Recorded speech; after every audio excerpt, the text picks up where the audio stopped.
اور عدلیہ کی آزادی کا جائزہ لینے میں آئی ایم ایف جو ہے وہ مصروف ہے. اس وقت چل رہی ہے یہ انویسٹیگیشن, اور مشن جو ہے وہ الیکشن کمیشن سے بھی ملاقات کرے گا کہ یہ کیسے الیکشن کرائے. وزارت قانون جو جوڈیشری کو دیکھتی ہے اس سے بھی ملاقات ہوگی. وزارت خزانہ نے آئی ایم ایف مشن کی پاکستان آمد پر وضاحتی بیان میں کہا ہے کہ آئی ایم ایف طویل عرصے سے پاکستان کو رہنمائی اور تکنیکی امداد فراہم کرتا آیا ہے, اور آئی ایم ایف کی رہنمائی اور مدد سے بہتر طرز حکمرانی, شفافیت اور احتساب کے فروغ میں مدد ملی. آئی ایم ایف نے میکرو اکنامک عدم توازن کو درست کرنے میں مختلف ملکوں کی حوصلہ افزائی کی. وزارت خزانہ نے کہا ہے کہ آئی ایم ایف نے پائیدار معاشی ترقی کے لیے تجارت اور مارکیٹ اصلاحات کے نفاذ میں مدد فراہم کی اور پائیدار ترقی کے لیے وسیع تر ادارہ جاتی اصلاحات پر زور دیا.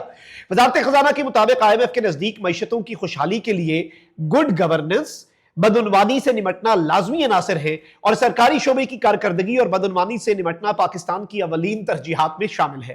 آئی ایم ایف نے 1997 میں معاشی گورننس کے حوالے سے رہنما پالیسی پر عمل درآمد شروع کیا. اب یہ بڑا لمبا چوڑا وضاحتی بیان ہے اس کے اندر, کیونکہ آپ نے کیموفلاج کرنا ہوتا ہے نا, اصل بات کی وضاحت بھی کرنی ہے اور ساتھ اور باتوں کے اندر گھمانا بھی ہے. میں باقی جو گھمانے والی باتیں وہ رکھ دوں, پھر اصل بات کے اوپر آتے ہیں. وزارت خزانہ نے بتایا کہ آئی ایم ایف نے 2018 میں گورننس میں شراکت کو مزید بہتر بنانے کے لیے نیا فریم ورک اپنایا, جس کے تحت رکن ممالک کے ساتھ منظم, مؤثر اور غیر جانبدارانہ شراکت کی جاتی ہے. آئی ایم ایف کے تحت 10 تجزیاتی رپورٹس پر کام جاری ہے اور کئی پر غور ہو رہا ہے. وزارت خزانہ کے مطابق حکومت نے آئی ایم ایف کے ساتھ سٹرکچرل بینچ مارک تشکیل دیا ہے. اس بینچ مارک کا مقصد اصلاحاتی استعداد کار بڑھانے کے لیے آئی ایم ایف کی تکنیکی امداد کا حصول ہے.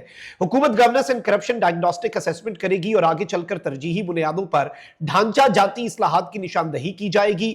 Governance and corruption diagnostic assessment report باقاعدہ شائع کی جائے گی. وزارت خزانہ نے تصدیق کی کہ آئی ایم ایف کا 3 رکنی وفد governance and corruption diagnostic assessment کے لیے پاکستان کا دورہ کر رہا ہے, یعنی آلریڈی یہ دورہ چل رہا ہے.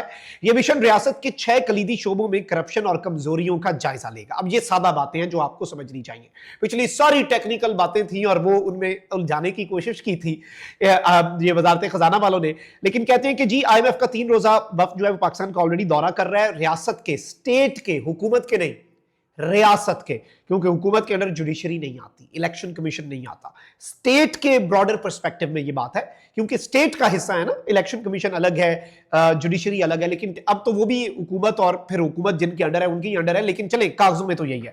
تو کہتے ہیں کہ یہ مشن ریاست کے 6 کلیدی شعبوں میں کرپشن اور کمزوریوں کا جائزہ لے گا. مالیاتی governance, central bank governance and operations شامل ہیں, اور اس کے ساتھ ساتھ انہوں نے کہا کہ I F mission finance division, F B R, state bank, auditor general of Pakistan, S E C P, election commission اور وزارت قانون و انصاف کے ساتھ مشاورت کرے گا. باقی سارے کام آئی ایم ایف کے ساتھ ریلیٹڈ ہیں, لیکن الیکشن کمیشن اور وزارت قانون و انصاف یہ یاد رکھیے گا. وزارت خزانہ کے مطابق آپ یہ سمجھیے گا اور غور سے سمجھیے گا کہ وزارت خزانہ جو ہے اس کے مطابق governance and corruption diagnostic assessment report میں آئندہ کے لائے عمل کی سفارش کی جائے گی. یہ آئندہ پاکستان کو کیا کرنا ہے, اور ان سفارشات سے حکومت کو شفافیت کے فروغ اور جو اصلاحات ہیں اور ترقی کے حصول میں مدد ملے گی. وزارت خزانہ نے کہا ہے کہ جی پاکستان آئی ایم ایف کی فراہم کردہ معاونت کو قدر کی نگاہ سے دیکھتا ہے, اور اس سب کے اندر ناظرین کرام یہ بہت بڑی ڈیولپمنٹ ہے کہ وزارت خزانہ نے تصدیق کر دی ہے کہ آئی ایم ایف عالمی مالیاتی فنڈ مشن جو ہے وہ پاکستان میں ججوں کی تقرری اور عدلیہ کی آزادی کا جائزہ لینے میں مصروف ہے, اور مشن الیکشن کمیشن اور وزارت قانون و انصاف سے بھی مشاورت کرے گا. یعنی کہ آج ایک جانب جوڈیشل کمیشن کا اجلاس ہونا ہے, اس کے اندر وارداتیں ڈلنی ہیں, تو آئی ایم ایف کا وفد بھی اب سر پہ بیٹھا ہے. یہ جو آپ کو پتا ہے یورپی یونین والوں نے بات کی اور آئینی بینچ ایویں ملٹری کورٹس میں سویلینز کے ٹرائل کے خلاف سماعتیں کرتا جا رہا ہے اور ریمارکس آ رہے ہیں, یہ سب کچھ آپ سمجھ لیں کہ نظام اس کے اندر پورا نظام آن بورڈ ہے, اور یہ جو ڈیولپمنٹ ہے یہ گیم چینجر ڈیولپمنٹ ہے اور پورے کے پورے نظام کو ہلانے کے لیے کافی ہے. اور آئی ایم ایف کا وفد یعنی اکنامک جو ایک جسے آپ کہتے ہیں نا کہ رگ جو ہے جب وہ مروڑی جاتی ہے نا تو پھر معاملات بہت خطرناک ہو جاتے ہیں. اللہ نہ کرے پاکستان کا G S P plus status European Union لے یا آئی ایم ایف پاکستان کے لیے مشکلات بنائے, لیکن آپ خود اپنی اداؤں پہ ذرا غور کریں. ہم اگر عرض کریں گے تو شکایت ہوگی اس ملک کو اس نہج پہ جن لوگوں نے پہنچایا ہے کہ آج بیرون ملک سے اس طرح سے جو فائنینشل انسٹیٹیوشنز ہیں انہیں بات کرنے کا موقع ملا ہے, یہ بھی دیکھنا ہوگا. اور ساتھ ہی ساتھ ایک اور چیز بھی دیکھنی ہوگی, وہ کیا ہے کہ جی اس ساری کی ساری صورتحال میں ہمارا وزیر اعظم کہتا ہے بیگرز کانٹ بی چوزر. کہہ دے وزیر اعظم absolutely not, I M F کو آنکھیں دکھائے, یورپین یونین کو دکھائے, وزیر اعظم یہ نہیں کہہ پائے گا, وہ ایبسولوٹلی ناٹ والا تو نہیں, وہ تو بیگرز آر ناٹ چوزرز والا ہے. اس لیے حکومتی تابوت میں یہ آخری کیل ہے. اپنا بہت خیال رکھیں. اللہ نگہبان. پاکستان زندہ باد.